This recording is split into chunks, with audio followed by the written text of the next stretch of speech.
Hello and welcome to the first Stories to Fall Asleep to of 2024. How are you all doing, my little Gothletts? This is going to be the first in the series about ancient Egyptians and their religion.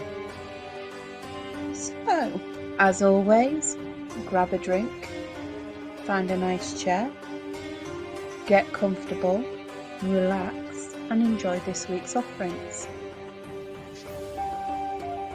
So we go to ancient Egypt, which spans from the pre-dynastic period, before 3100 BCE, to the end of the Roman period, 395 CE. One thing to note is that the ancient Egyptians were polytheistic. Probably pronounced it wrong. Hey ho, I always do. Which means they believed in more than one god or goddess. It's thought there were thousands, with 1500 which can be named. Throughout this series we will only look at a few, and not all, as it would take years to do all of that. So I have been fascinated with ancient Egypt since I was younger, from the hierarchy of the civilization, the hieroglyphs, and their religion. It's fascinating the structures they had, but again, this is only about the religion.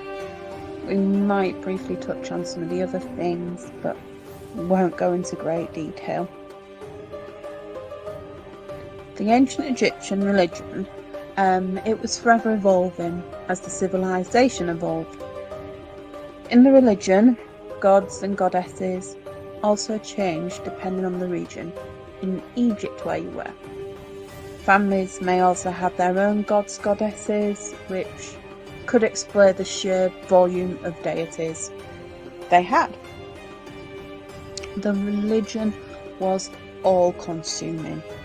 It dictated how they farmed their land and their everyday interactions. Temples were built to worship individual gods or goddesses. Worship, however, wasn't only confined to the temples, but could be practiced in the privacy of one's own home. Ancient Egyptian religion also influenced their medicine and magic. I feel I should mention that the meaning of magic, for the context of this series, will be called Heka at times, and it's defined as the ability to make things happen by indirect means. The Egyptians believed that the phenomena of nature were divine forces in and of themselves.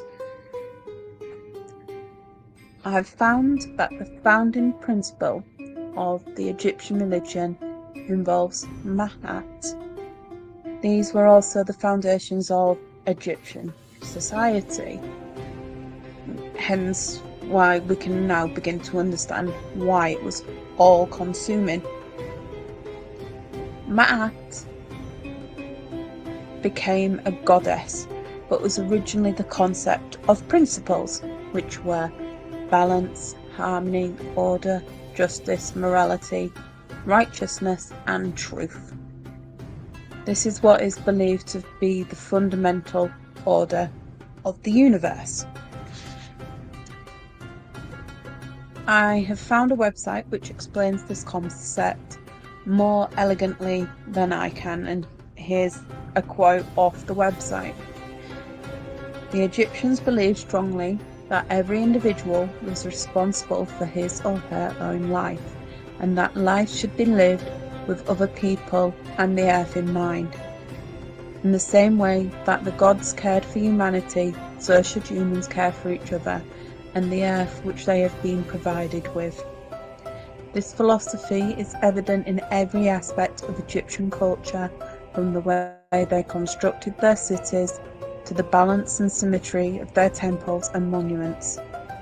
If one lived harmoniously in the will of the gods, then one was living in harmony with the concept of Ma'at and the goddess who embodied that concept. End quote. I will include a link to the website in the description, as it has all the translations I'm about to mention. Ma'at is depicted as a female with wings either sitting or standing. A main component of Ma'at was the ostrich feather, which she wore in her headband. This feather is the one used by Anubis during the ceremonies for one's soul to transition to the afterlife. We'll look at this more when we look at Anubis, but again, it's a whole episode in itself. Souls would give a declaration of innocence which consists of 42 confessions.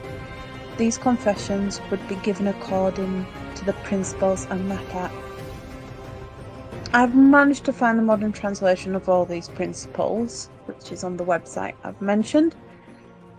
These are 5 which I try to live by. There are others I respect. So, I affirm that all life is sacred. I regard all altars with respect. I care for the earth. I do the best I can. I am open to love in various forms. Some of the ancient Egyptian gods and goddesses did have elevated status and became state deities. These also evolved and changed as different eras came and went. One of the first gods I think everyone is introduced to when doing anything on ancient Egypt is the sun god of the Old Kingdom, Re, also known as Ra. Re was the major state god during the Old Kingdom, which was around 2700 BCE to 220 BCE. Osiris also saw a rise in popularity. He was the underworld god of the dead. Pharaohs of the Old Kingdom started adding son of Re to their royal titles, as they were also considered divine and worthy of the title. Almost all the gods had 3 forms. So they had the human form, an animal form, and if I can pronounce this right, a theranthropic form, which means a mixture of human and animal. Some of the state deities would also form family groups consisting of 2 parents and a child. I think there is one group out there I saw which consisted of 9 members to form this god-goddess family group. It has been found that some of the gods, goddesses were adopted from different cultures or even significantly important humans. Some of these humans were deceased pharaohs who were greatly revered and considered divine. So these would be the pharaohs that would have positively impacted the Egyptian society, maybe won wars, gained land, had prosperity, that sort of thing. And on occasion, commoners would also become deities. One well-known one is Imhotep, and the name's mentioned quite a bit. Again, I'm not going into much detail because he does have a fascinating life within ancient Egyptian culture, and it would take all day. Another part of Egyptian belief is that the cosmos is inhabited by 3 types of sentient being.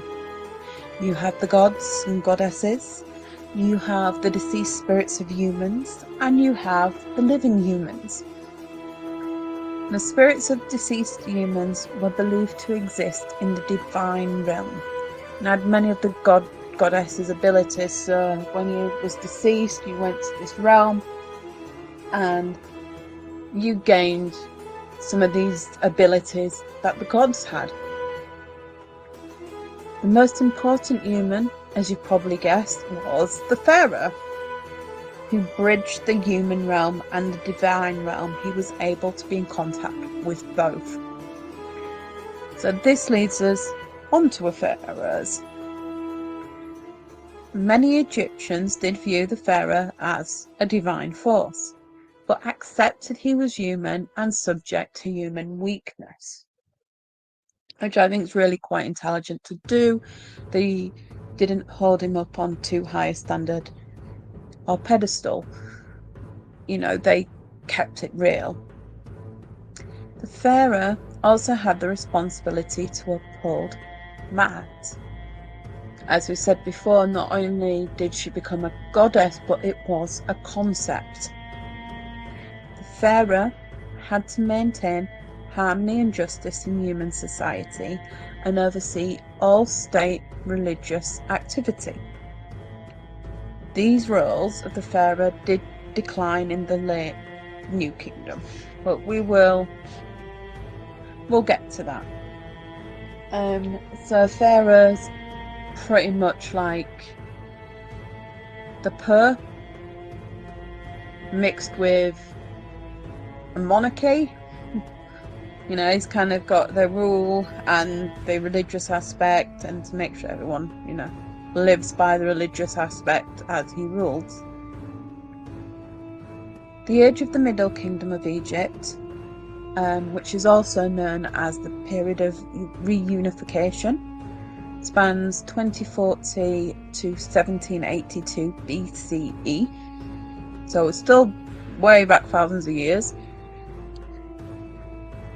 During this period, the first female pharaoh, Sebek-Neferu, or as she was sometimes known, Neferu Sebek, I hope I have pronounced those right. If I haven't, I do apologise, was the daughter of Amenemhat III, and she was the first ruling queen of Egypt. During this time, Osiris became the main god, replacing Re. Re still was seen as one of the main deities there.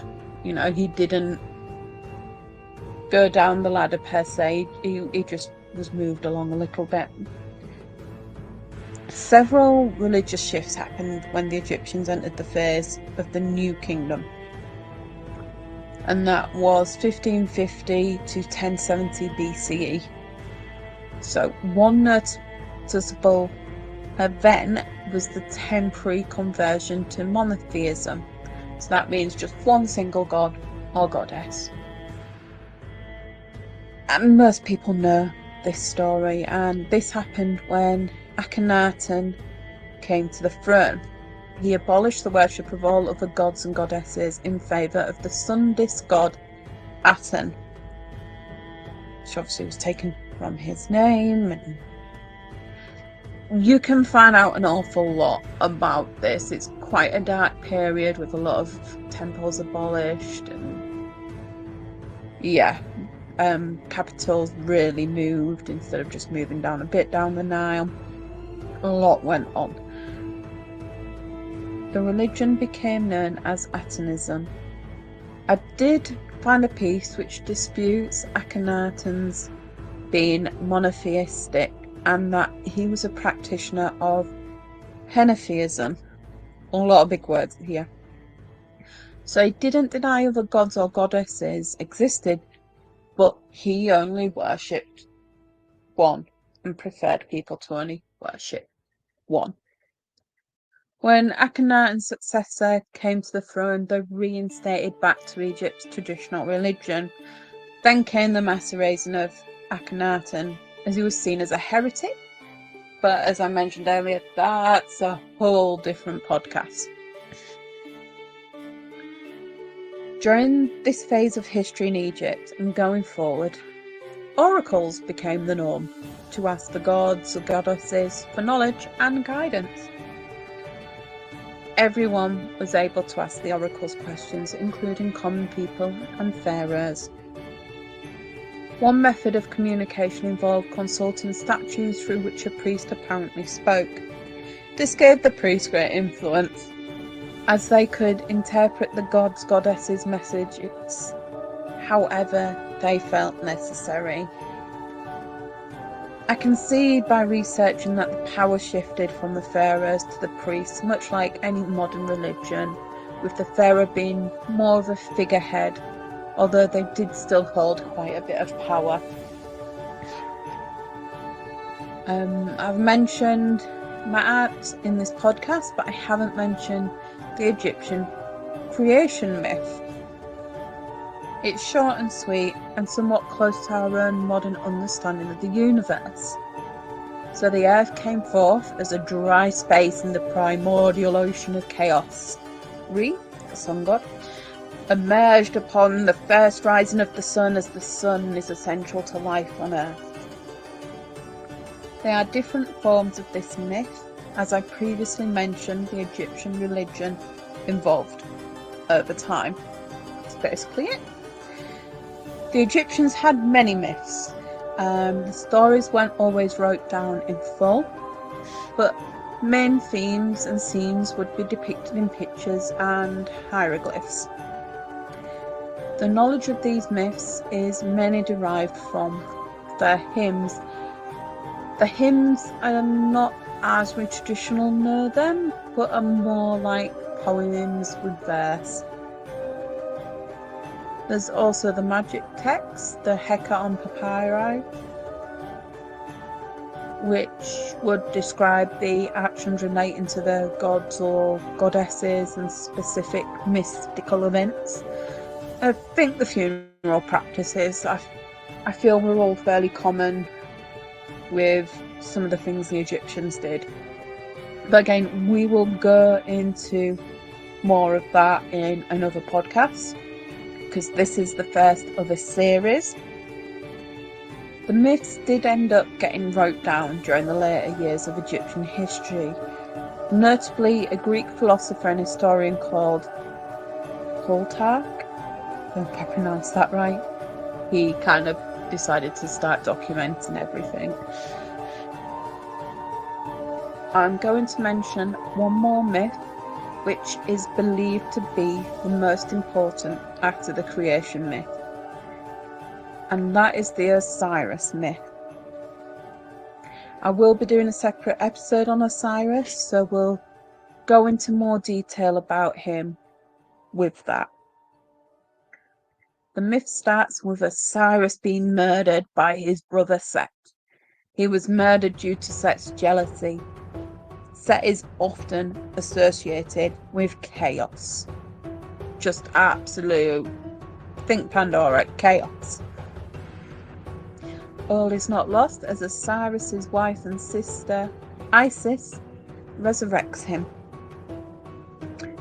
There was a reason why Isis resurrected Osiris, and that was so that he could conceive an heir who became Horus. And again, we see that family group. We've got father, mother, somewhat related, as much of ancient Egypt was, and then we've got the child, Horus. So after this, Osiris became the ruler of the dead in the underworld. Horus, once he had grown up, he fought Set and defeated him to become the king of the gods himself. This myth is told to provide a rationale for the pharaonic succession. It also portrayed the pharaohs as the upholders of order and Ma'at.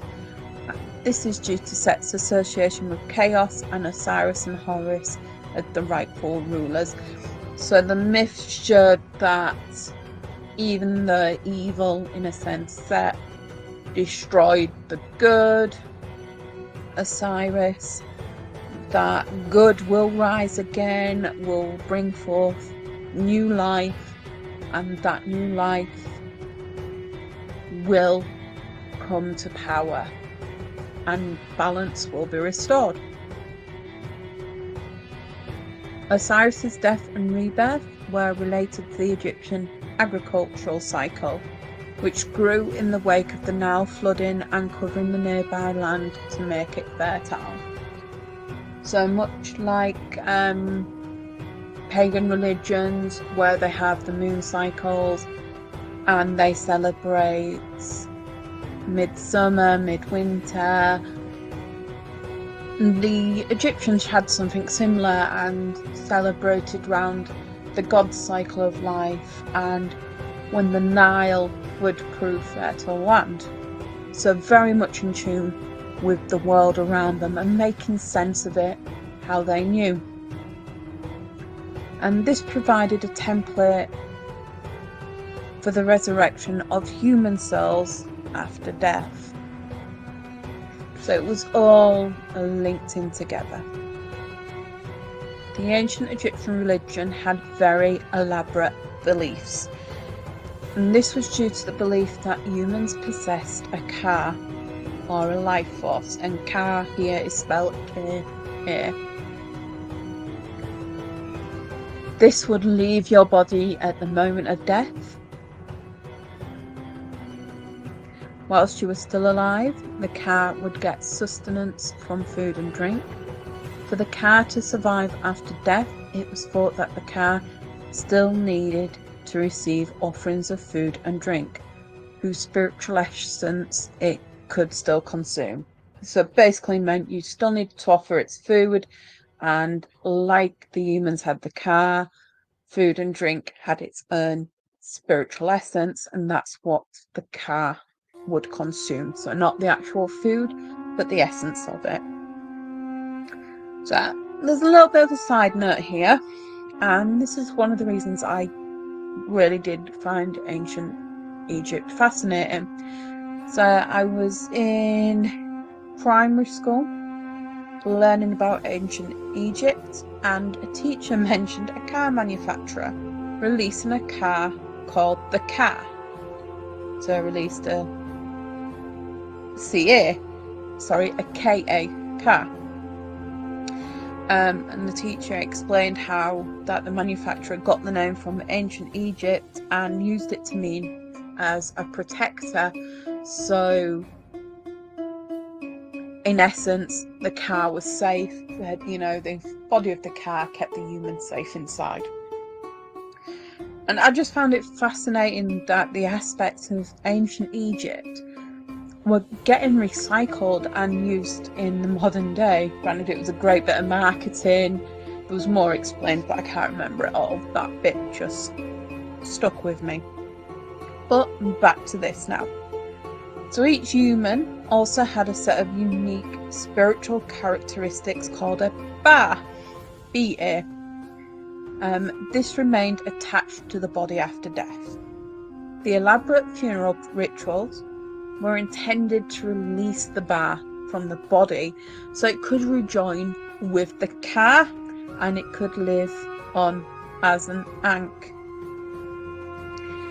The Egyptians believed that the ba returned back to the body of the deceased every night to receive new life. This is before it emerged in the morning as an ankh. This is why it was extremely important to the ancient Egyptians to preserve the deceased body, so the ba had something to return to. It had that attachment to the mortal plane. To find the papyri for specific religious procedures, you would be able to get these in the temple libraries. Like much of ancient Egypt, or some of the ruins we can see today, you could find some of these religious procedures inscribed in temple walls. The inscriptions though weren't complete, they were literally just symbolic, something pretty but kind of give you an idea of what was happening. The temple would also hold the spells for different rituals. I did previously mention this before, but spells and magic were slightly different to what we're used to knowing them as today. Heka was the force which was used to create the universe, and the gods and goddesses used it. It was also believed to be a natural phenomenon. One great thing was that humans could use it also. It wasn't just for the gods or for the elite, anyone could use it. All of the regular rituals performed in the temples were considered magical. So if it wasn't a ritual in the temple, it might still be magical, but everything that happened in the temple was considered magic. In ancient Egypt, magic was used as a way for humans to overcome or prevent negative effects. So it wasn't used to hex anyone or harm anyone. It was purely used for that purity, in line with the Ma'at, for prosperity, to negate negativity. So who came up with Heka? So it just didn't come out of the ether. Well, that would be Thoth, and he was the god of writing. Magic did frequently involve spoken incantations and writing down, and often had ritualistic actions. Each spell would be personalised to a specific god or goddess for the desired outcomes. So there's 15,000 gods or goddesses there. Each had their own section, if you will. So one like fertility, death, prosperity, grain to grow, water to fall. And it wasn't one spell fits all. It was individually wrote.